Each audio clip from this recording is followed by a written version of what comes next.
I thought, well, what are some of the other problems that are likely to most affect the future of humanity?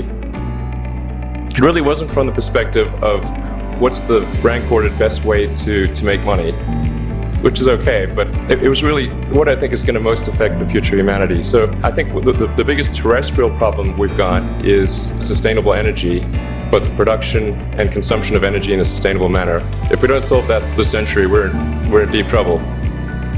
And then the other one being the extension of life beyond Earth to make life multiplanetary. So the latter is the basis for SpaceX, and the former is the basis for Tesla and Solar City. And when I started SpaceX, initially I thought that, well, there's no way one could possibly start a rocket company. I wasn't that crazy. I thought, well, what is a way to increase NASA's budget? That was actually my initial goal. So I thought, well, if we can do a low-cost mission to Mars, something called Mars Oasis, which would land seeds in dehydrated nutrient gel, and you hydrate them upon landing, and then you'd have this great sort of money shot of green plants on a red background. The public tends to respond to precedents and superlatives, and this would be the first life on Mars, the furthest that life's ever traveled, as far as we know. And I thought, well, that would get people really excited, and therefore increase NASA's budget. So obviously, the financial outcome from such a mission would probably be zero. So anything better than that was on the upside. So I actually went to Russia 3 times to look at buying a refurbished ICBM, because that was the best deal. And I can tell you it was very weird going there in late 2001, 2002, going to the Russian rocket forces and saying, I'd like to buy 2 of your biggest rockets, but you can keep the nuke.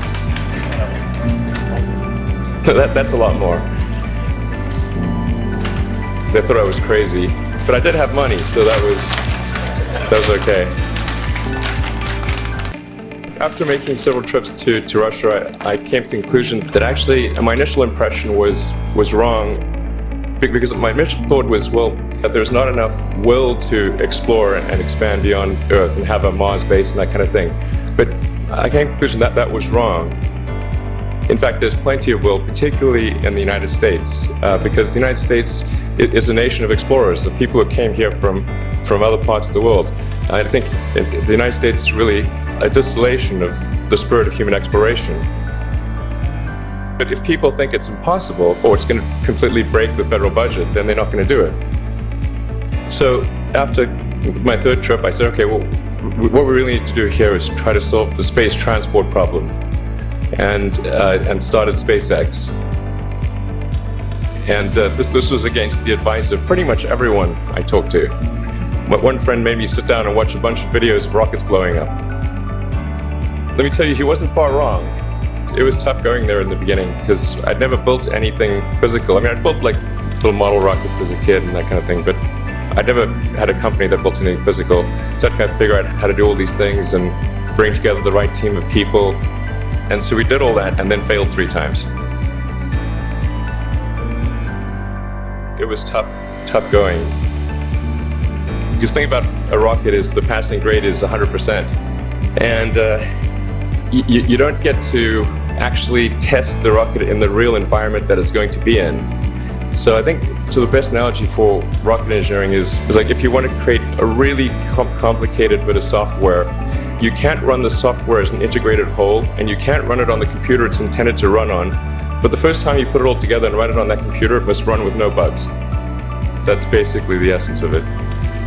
So we missed the mark there. The first launch, I was picking up bits of rocket near the launch site. It was a bit sad. But we learned with each successive flight, and we're able to, eventually with the 4th flight in 2008, reach orbit.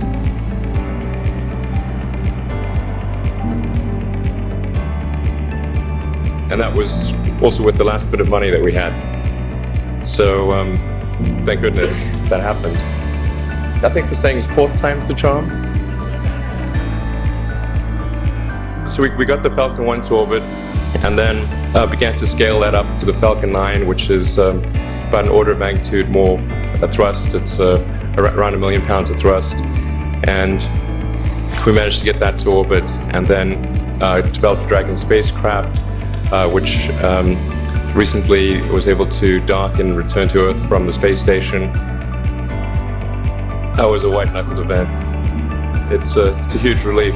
Still can't quite believe it actually happened.